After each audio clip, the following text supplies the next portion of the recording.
Hello everyone, welcome back to my channel. Today I will be talking about prevention of diabetes. As we are nearing the World Diabetes Day, that's November 14th, 2020, I would like to talk about how to prevent diabetes. Once we talk about diabetes, there is a condition that happens before a person is diabetic. That is known as pre-diabetic condition. Okay, so what is meant by pre-diabetes? A person who has the fasting blood glucose of 110 to 125 milligram per deciliter, as well as, or a person who has undergone an oral glucose tolerance test with 75 gram of glucose, and after the second hour, if the blood glucose level is between 140 to 199 milligrams per deciliter, or if the person is having HbA1c of 5.7 to 6.4 percentage, then that person is included in the pre-diabetic group. So if the patient is having the fasting blood glucose of 110 to 125 milligram per deciliter, then that person is categorized under pre-diabetic category. Next, let's see what is the prevalence of type 2 diabetes. According to a study that is done all over the world, 1 in 4 adults in US has diabetes. And according to the International Diabetes Federation, 7.8% of the world's population is diabetic. And 482 million of people will be in the category of impaired glucose tolerance by 2040. According to another study conducted, it shows that India has the most or the highest incidence of people with impaired glucose tolerance, that is 36.5 million cases, followed by USA, uh, which has 35.8 million, and Indonesia 29 million, followed by China in the fourth place, that is 26.7 million. So from this figure we can find out how dangerous is the condition of Indian population. So what is the clinical impact of pre-diabetes? If a patient is having, if a person is having impaired fasting glucose as well as impaired glucose tolerance, then that person has a chance of getting diabetes within 3 years. That is proven according to different research studies, and they are having much more um, incidence of getting microvascular complications such as diabetic neuropathy, nephropathy, and retinopathy. So that's the clinical impact of pre-diabetes. So let's see what are the risk factors of pre-diabetes. If the pre-diabetes is not treated um, as soon as possible, then they have a chance of getting into diabetes category. So what are the risk factors? If a person is inactive, or if a person has a family history of diabetes, or a first degree relative. First degree relative means a father or mother with diabetes. They are at risk of having diabetes. And those who are overweight, having a body mass index of more than 25 kilograms per meter square, or in the obese category, they are more at risk. And those who are physically active less than 3 times a week, if they are active only for less than 3 times a week, then they are at risk. And if the person is having age of 45 years or older, they are also at risk. And history of gestational diabetes mellitus.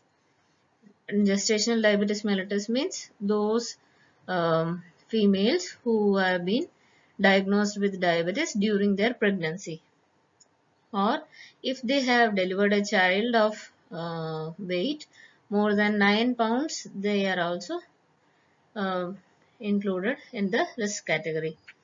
And history of polycystic ovarian syndrome. Polycystic ovarian syndrome or PCOD, they are also at risk of diabetes. And if the person is having hypertension, hyperlipidemia means increased cholesterol level, or any other clinical condition with insulin resistance, all these can lead to diabetes even if they are asymptomatic. Currently they may be asymptomatic, but they have a chance of getting diabetes later. And if a person doesn't have any risk factors that are mentioned here, then after 45 years they have to repeat the test every 3 years in order to find out whether they are in the pre-diabetes category. Next, let's see how we can prevent diabetes. That is the main theme of today's class. So, what are the ways by which we can prevent diabetes? According to the International Diabetes Federation, they recommend lifestyle interventions than consuming medications. So, what are the lifestyle interventions? A person has to try with diet control and weight loss and physical exercise, which can lead to reversing the pre-diabetes to normal level.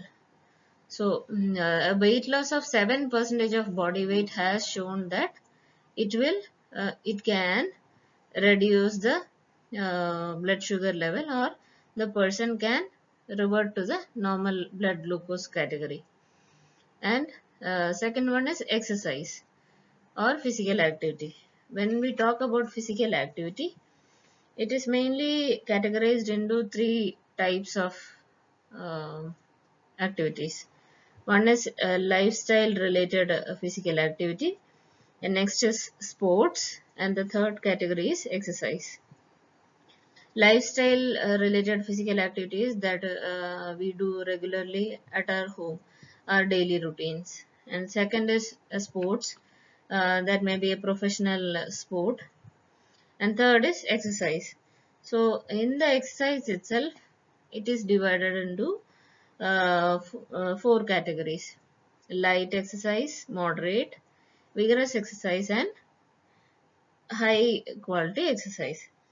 So in the light category of exercises comes slow walking, or working while you are standing at home, like washing the dishes or cooking. All this comes under light exercises. You can do for up to more than or up to 1 hour in a position at one go. And you can also sing at this position, like the light category is you can sing at that position. And second is moderate category of exercise, that you can do around about 30 to 60 minutes, and you may be able to talk during the exercise. And examples may be brisk walking. You may be able to talk to the person who is walking along with you. And a few racket games also comes under moderate exercise. And the third category of exercise is vigorous exercise. In that, maybe you will be able to do up to 30 minutes, and you will not be able to do any conversation in between. And few examples are jogging, hiking, swimming, and some field games. And the last category is high quality exercise, and you may be able to do up to 10 minutes only at a go. So what are the exercise that comes under high quality exercise? Those are running, swimming, skiing, or any competitive sports. So these are the different types of exercises. So if you are doing around 150 minutes per week of moderate exercise, or if you are doing 75 minutes of low intensity exercise, then that can reduce the blood sugar level and it can be controlled. That is about physical activity. And next comes the smoking. If you are a person who smokes, then you have to stop smoking because that is a risk factor for diabetes.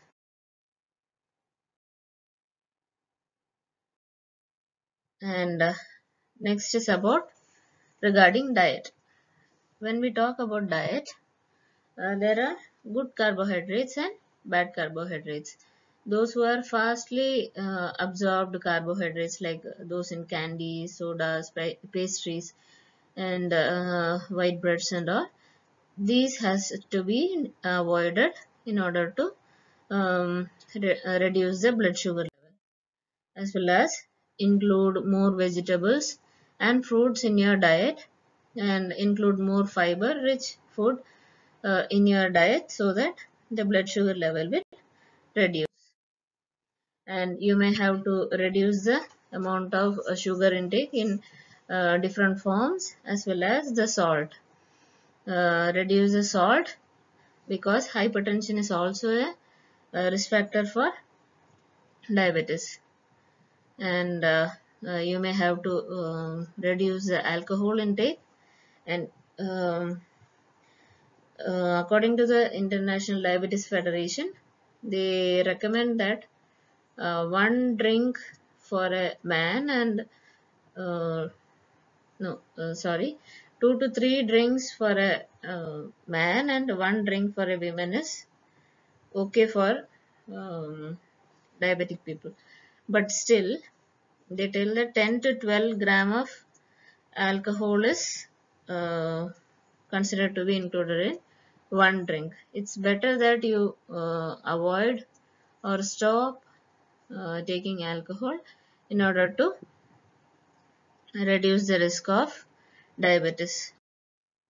And other things, you have to stop taking trans fats like processed foods, you have to avoid.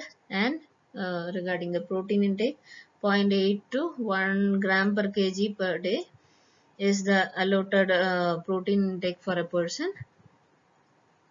So, and also reduce the fat intake. So the recommended calorie intake for a person who is pre-diabetic is, for women, it is around 1200 to 1800 kilocalorie per day, and for males, it is 1500 to 1800 kilocalorie per day.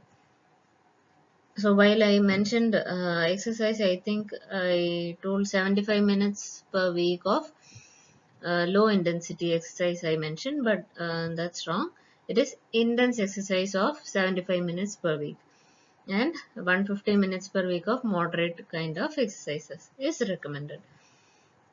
So next, let's see how to prevent diabetes by reducing the stress. While a person is under stress, the body will release different hormones like catecholamines, growth hormones, cortisol, and glucagon that will increase the blood glucose level and reduce the insulin use, or increase the insulin resistance in the body. So by reducing stress, it can reduce the um, blood glucose in your body. And next is by controlling the body weight. If you are in a obese category, then you have to reduce your weight up to 10%. When you are pre-diabetic and you are diagnosed with pre-diabetes, then from that 10% of body weight loss within 6 months, that can reduce you having a you having diabetes within 3 years. So reduce your body weight and maintain a normal BMI of 20 to 25 kilogram per meter square. And next is stop taking any type of tobacco products like cigarettes, BDs, or e-cigarettes, as well as other forms. And next is having a good sleep. A good sleep of 6 to 8 hours per day is very important to reduce your stress level, to increase the insulin usage, as well as controlling your blood sugar level. So it is very important to have a good sleep at night. And when all these fails, then the person will be recommended with few uh, medications. When all the other risk factor modifications or lifestyle interventions fail, then we go for medications. So different medications like metformin, carbos, and thiazolidinediones have been seen to reduce the risk of having diabetes, or it will prevent the person from moving from pre-diabetes category to diabetes category. So these are the medications that are used. And finally, having a good communication between your family members, that is very important in prevention of diabetes, because once your family is aware that a family member is having a risk of diabetes, then they will also help in controlling the blood sugar level, and they may encourage you to have physical activity or controlling your diet, as well as stopping smoking and reducing the intake of alcohol. All these can be controlled with the help of your family members. So once you are having or you are categorized in this category of pre-diabetes, tell your family members, as well as have good communication. It will also help to reduce your stress and improve the insulin usage in your body. So these are the different methods of preventing diabetes. You may follow my channel to find out how we can treat diabetes. The next class may be on how to treat diabetes. I'll be also talking about how to take insulin, how to monitor the glucose at your home itself. So if you have gained some information, please like my video, as well as share to your friends and your family members and relatives, and subscribe to my channel. Thank you.